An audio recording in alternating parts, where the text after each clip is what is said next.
Hey guys, welcome back. I'm Ashok sir from English Grammar coaching centre at Khaira Jigna Mirzapur से। मैं आप सबके लिए आज नई वीडियो लेकर के आया हूँ मेरे दोस्तों, मेरे प्यारे छात्रों। कहते हैं ना कि बूंद बूंद से घड़ा भरता है, और छोटी छोटी वीडियो से ना आप सब ना बिल्कुल अंग्रेज़ी बोलना तो क्या अंग्रेज़ी से खेलना सीख जाओगे माय डियर स्टूडेंट। आज मैं कहते हैं ना अप्राकृतिक कर्म बहुत तनाव पैदा करता है। अगर आप अच्छा कार्य करेंगे तो आपको तनाव नहीं मिलेगा, आप बड़े प्रसन्न रहेंगे। अगर आप गलत तरीके से गलत कार्य कर रहे हैं तो आप हमेशा हर वक्त टेंशन में रहेंगे। तो don't think negative, you think always positive my dear student. आप हमेशा सकारात्मक सोचिए। You always thinks positive my dear student, never thinks negative. और इन्हीं सब बातों के साथ मैं आगे चलता हूँ। आज मैं आप सबको लाया हूँ could have had to plus V1 plus other word my dear student. इसका मतलब होता है कि पढ़ सकता था, पढ़ सकती थी, पढ़ सकते थे के सेंस में हम सब इसका इस्तेमाल करेंगे, प्रयोग करते हैं। लेकिन ख़ास तौर से इमेजिनेशन के लिए। इमेजिनेशन का मतलब होता है कल्पना प्रकट करने के लिए किया जाता है माय डियर स्टूडेंट। किसके लिए किया जाता है? कल्पना प्रकट करने के लिए किया जाता है। बट यहाँ पर ध्यान रखना है कि हो सकता है और हो भी नहीं सकता है। यानी कि यह हो, जैसे कह रहा है कि मुझे वहाँ जाना पड़ सकता था लेकिन जाना नहीं पड़ा। ध्यान रखना, मुझे वहाँ जाना पड़ सकता था लेकिन जाना नहीं पड़ा, यह मतलब है इसका माय डियर स्टूडेंट। तो इस प्रकार के इमेजिनेशन को शो करने के लिए हम could have had to plus V1 plus other word का इस्तेमाल करते हैं। मेरे प्यारे छात्रों, मेरे मित्रों, आप सब इसको बहुत बारीक से समझने का प्रयास करिएगा। अब ध्यान रखना है कि could have had to plus V1 का इस्तेमाल करोगे मेरे प्यारे छात्रों इमेजिनेशन के लिए, तो that is very important sentence है। देखो, subject plus could have had to plus V1 plus other word. Concept is very important for English my dear student. English के लिए ना कॉन्सेप्ट बहुत इंपॉर्टेंट होता है मेरे प्यारे छात्रों। तो कॉन्सेप्ट को देखिए मित्रों, मैंने लिखा कॉन्सेप्ट के अनुसार सब्जेक्ट, फिर देखो करा कि मुझे वहाँ जाना पड़ सकता था। I could have had to go there, I could have had to go there. उसे तपतपाती गर्मी में खेलना पड़ सकता था। He could have had to play in the scorching heat. In the scorching heat का मतलब होता है तपतपाती गर्मी माय डियर स्टूडेंट। तो ध्यान रखना, he could have had to play in the scorching heat. I hope that आपको अच्छी तरह से समझ में आ रहा होगा। उम्मीद करता हूँ आप कॉन्सेप्ट को उतार लिए होंगे माय डियर स्टूडेंट और कॉपी कलम लेकर के बैठ गए होंगे। Don't be late with join Ashok sir my dear student. आप तुरंत अशोक सर के साथ जुड़िए और आप देर न करिए। आप कॉन्सेप्ट को देखते हुए आप सेंटेंस को बनाने का प्रयास करिए। एक एक सेंटेंस आपके लिए बहुत इंपॉर्टेंट है मेरे प्यारे छात्रों, मेरे मित्रों। मैं आप लोगों के लिए लेकर आया हूँ, सेंटेंस को बनाने सिखा रहा हूँ।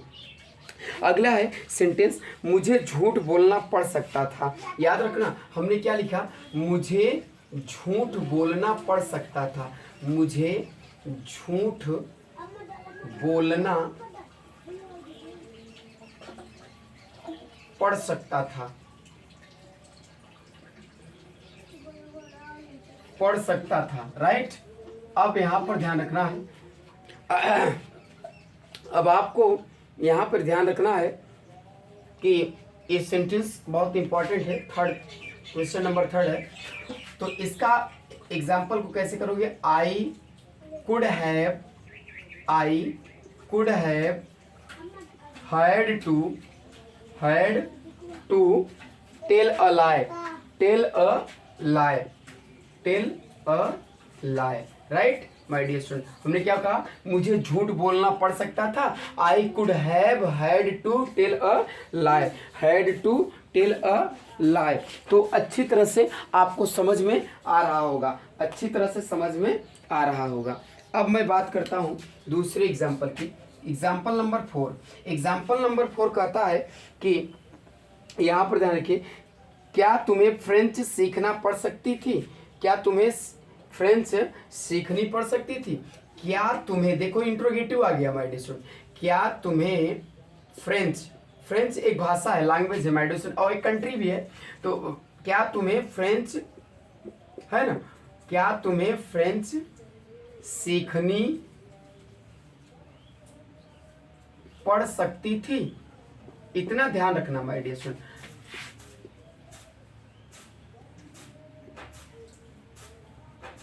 एकदम सेंटेंस को गौर से पढ़िएगा, इत्मीनान से आंसर दीजिएगा, लेकिन सेंटेंस को पढ़कर उत्तर दीजिएगा माय डियर स्टूडेंट। हमने लिखा कि क्या तुम्हें, कह रहा है कि फ्रेंच सीखनी पड़ सकती थी, तो could you have had to learn, ध्यान रखना, लर्न फ्रेंच,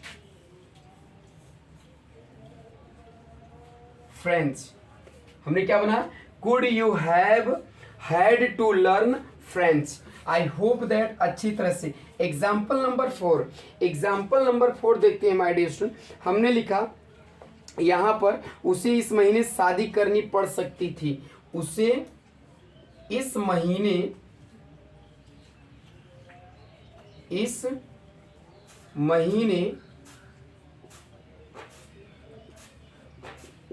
शादी करनी पड़ सकती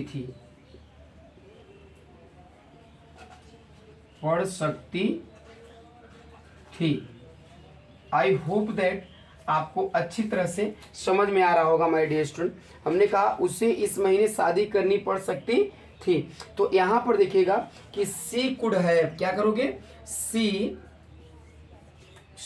कुड हैव हैड टू